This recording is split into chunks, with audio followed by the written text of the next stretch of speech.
Hey everybody, welcome to Act 3. We are so happy that you joined us this very fine day. You'll notice that I'm in my living room at the moment, so welcome to my home. And the reason I'm bringing you into our home is because at the end of the day, summertime is a time to rest and relax, hang out with friends and with family. And our team is away enjoying the summer vacation. We hope that you're having a good time with your family as well. On today's episode, we're bringing you some shorts from the Act 3 radio program that we host on CHLY 101.7 FM every Monday at 1 o'clock. We hope you enjoy the program. And in the meantime, grab yourself a beverage, stay cool, and enjoy the show. I'm sitting on the edge of love and happiness.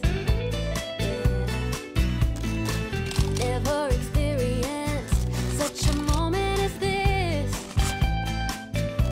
So if you got that good feeling in your body and you want to bring this moment to life, come with me, we'll hit the town. Let's go right now and live the life. I just want to shine like the sky up like a sunset, living with no regrets. I just want to shine. Hey, everybody. So glad that you're enjoying the program. Coming up next, and today is the first day with my new mouth, and I don't know why it isn't working the way I want it to, but it's okay. It means that I need some wellness, and there's nobody better than to give us wellness than Gypsy Hart from Nanaimo's Wellness and Spirit Fair. Oh my goodness, Gypsy, that's a mouthful. How are you, my friend? I'm very good, thank you. And thank you again for making time and giving some exposure to the Nanaimo Wellness and Spirit Fair this September.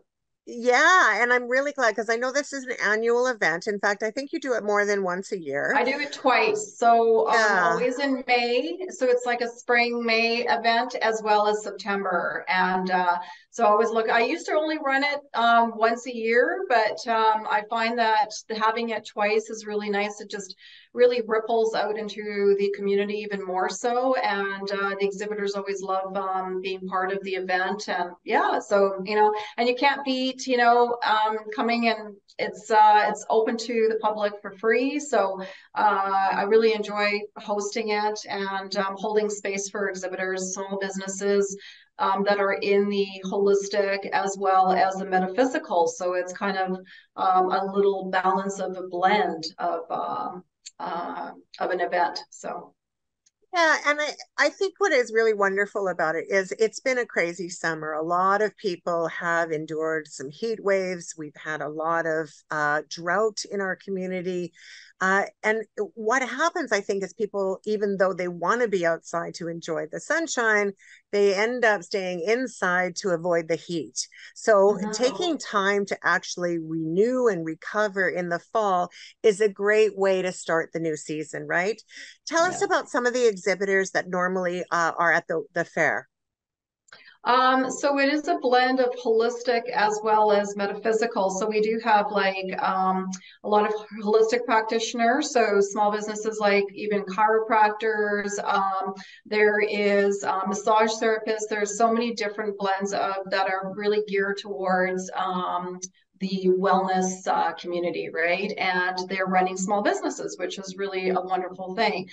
Some of them have commercial businesses. Some of them are basically working from home, and they have their own studios for their holistic practices. Now, the metaphysical will have like readers. Also, there is a lot of gifts as well that people can purchase. So there's crystals and oh my gosh, there's so many different there's instruments and things like that everyone because there's so much sound therapy going on now as well too. So there's a lot of practitioners that are working with sound. So it's really a neat blend of exhibitors, and I always have different exhibitors that are coming and showing off their wares. And it is an indoor as well as an outdoor fair. So even in the spring, in May as well, September. So people can be inside and also outside. It's really lovely. Yeah, Oh, like a I didn't market realize it was feel. an outside component to it as well. I thought it was strictly Yeah. inside. So that's great to No, know. it's also outside. I expanded it, I believe last year, well, last May when it was a little bit, it was like, let's try it out and see how it goes. And beautiful property. It's at the Cavalotti Lodge, which is 2060 East Wellington. So in Nanaimo, and it's just a lovely property. And I really enjoy hosting at that location because the outside has trees, it has grass, it has lots of parking, so people can come and enjoy it both inside and outside. Yeah. Fantastic. So you mentioned it's at Cavalotti Lodge. What's the date and what's the time and how can people get tickets? It's still a free event, correct? Yeah, it's a free event, so tickets are not required. And it's basically everything is free. So you are welcome to come anytime between 10 a.m. and 5 p.m. on Saturday, September 23rd.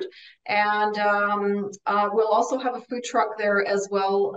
So it's actually a wellness truck. So there's lots of really good organic food. And so she has like a blend of different things to come and try it out as well too. So and it's yeah, I just really enjoy putting it on. So when people come, it's just really important to take the message on these exhibitors that are there. And the best part too is Habitat for Humanity will be there. So they'll have a table, but donations can also be made directly on the website. So Habitat for Humanity this year is the Yeah. recipient of a percentage of the For proceeds from September, this yeah. event. Yeah, for Each September. event time, I Uh-huh. always change up the different benefactors for each one. Yeah. Yeah. Great. Well, thank you so much, Gypsy. I encourage all of our watchers to go to the Cavalotti Lodge on September the 23rd between 10 and 5 p.m. Say hi to Gypsy and hopefully say hi to me because I'm going to try and pop in as well. We're going to continue on with Act 3. Super glad you're still with us. Enjoy the show. Hello, today I am really pleased to have Michael Sorsdahl with me. He's a registered psychologist with Juvenation Wellness. Thanks, Michael, for being with us today. Thanks for having me. Michael, the last few years have been difficult for everybody, but really it's now time to look forward. And do you have some tips for us on how can we do that? Yeah, I mean, it has been a really hard time. And of course, the pandemic itself, although it's shifted, of course, isn't completely over. We're just coming out another end of it or another transition. So one of the things that I always kind of help people look towards or try to get people to start shifting towards is making goals or what we're trying to bring into our life. As opposed to looking at what we've lost or what has happened in the past, or try to reduce things like I want to reduce stress, or I want to reduce anxiety, but really talk more about what do you want to bring in. So we're kind of like goal oriented, more positive oriented, in using the terms like semantics are important when we start talking about how do we frame these types of goals, right? So what am I trying to bring into my life? I want to bring in more relaxation. I want to bring in more happiness, so joy, enjoyment in life, self-care, whatever it is that you're trying to bring into your life. Kind of that orientation anyway. Yeah, that makes complete sense. It's a little bit like the law of attraction, right? What you think about is what's gonna happen. Yeah. Well, and that's how that idea around when we focus on the issues and challenges that we're trying to deal with, which are important. And we're not trying to negate that we have stress, that we have anxiety, that we have traumas, that and loss and regrets that come from the past. It's not saying we don't have them. It's that we can get often stuck there. And so one of those old adages that people have said is like, prepare for the worst, but hope for the best. Sometimes we forget to shift and hope for the best. Yes. We kind of get stuck in that replaying of the fearing the worst. So kind of acknowledging the worst, like not to ignore it, but acknowledging the feelings of fear, acknowledging the worst things that could happen, but they're just one possibility. And then to really kind of move through that to say, but what's the best possibility that I can also hope for? Because it's got to be balanced. We want to be more balanced. And that's kind of what sort of this new frame or new phase of transition is that I'm working with in my own life, with those likes of my clients. It's about looking into where's the hope? Where are we wanting to go? as opposed to what have we just come out of what are we trying to get rid of. So Hope is so powerful. And I find that speaking with a professional or even speaking with a good friend and talk about your fears and that can turn around to being more hopeful and then talking about positive things. Yeah, it's what you surround yourself with as well, right? So when we commiserate on the past or miseries, then that's what we end up feeling that time during that process. But if we're connecting with people, whether they be professional or whether they be friends or whether they be colleagues even, when we kind of talk not only about things that we're kind of upset about or worried about, but also talk about what we're trying to bring in. And if we can bring that into the conversation, then we can also feel that hope, as opposed to just feel the fear. So we kind of want to find that, more of that balance. Yeah. Feel the hope. Mm-hmm. Feel the hope and look forward to hope. positivity. Those are really great tips. Michael, thank you so much for speaking with us today. Yeah, my pleasure.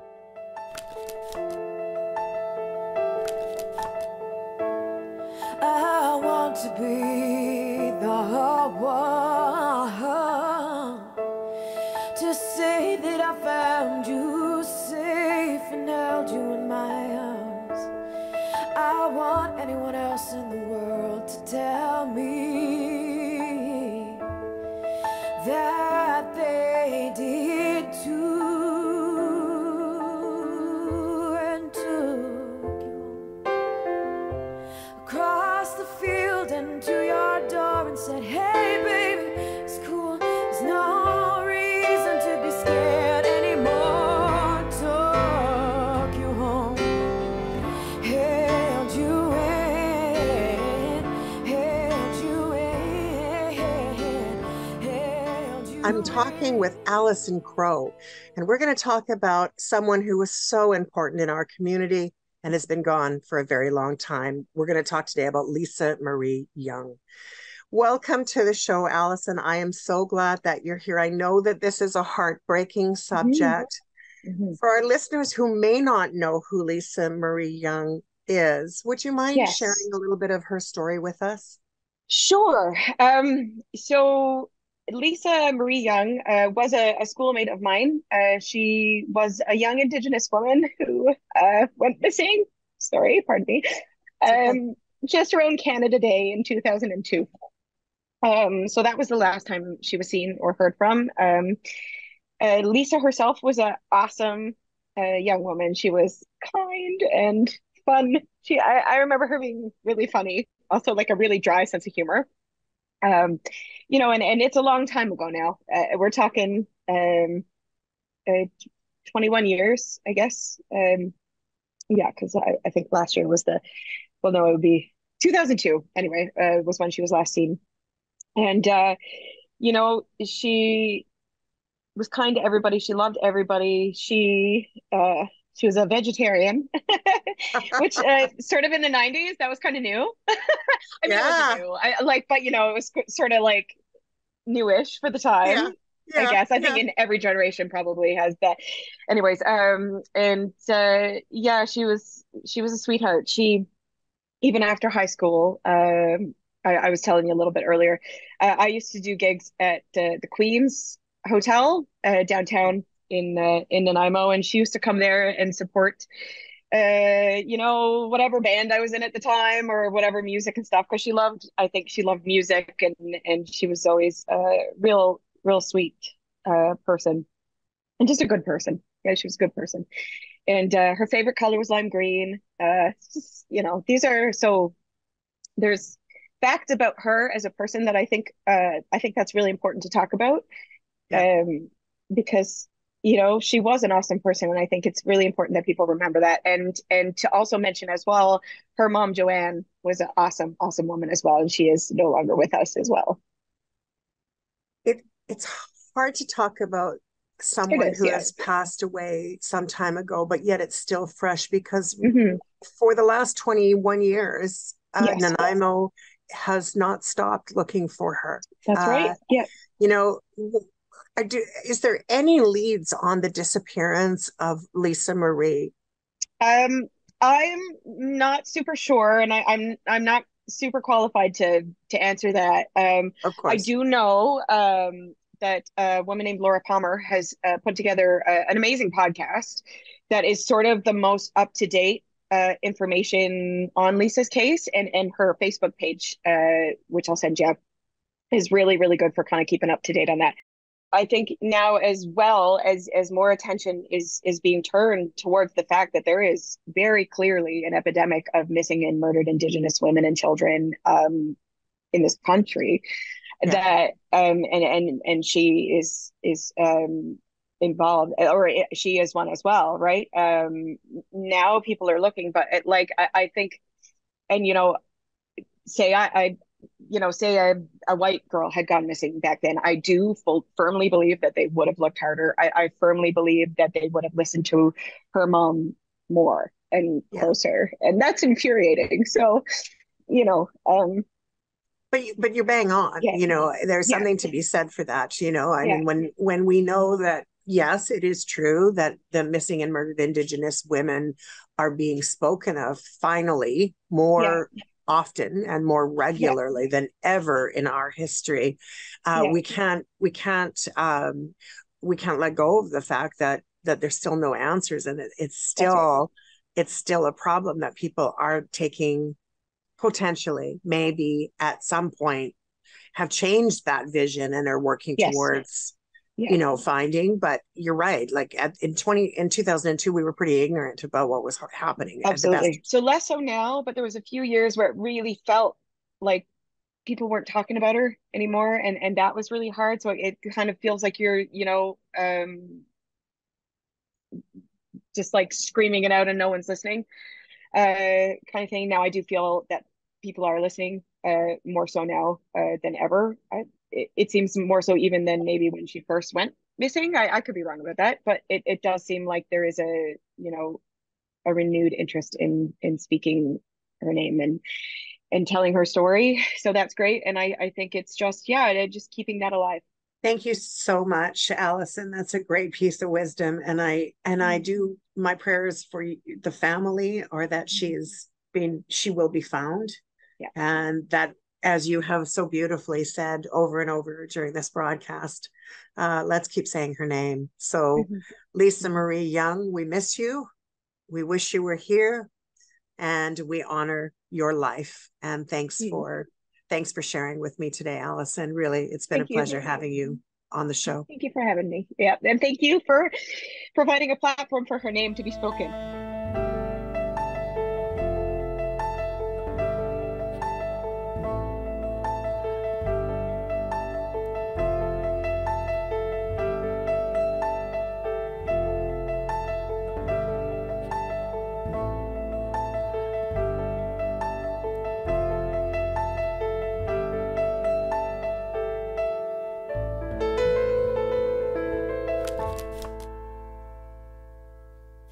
On one of our more recent episodes, we had the good pleasure of interviewing Scott Ferron from Helmet Heads Canada.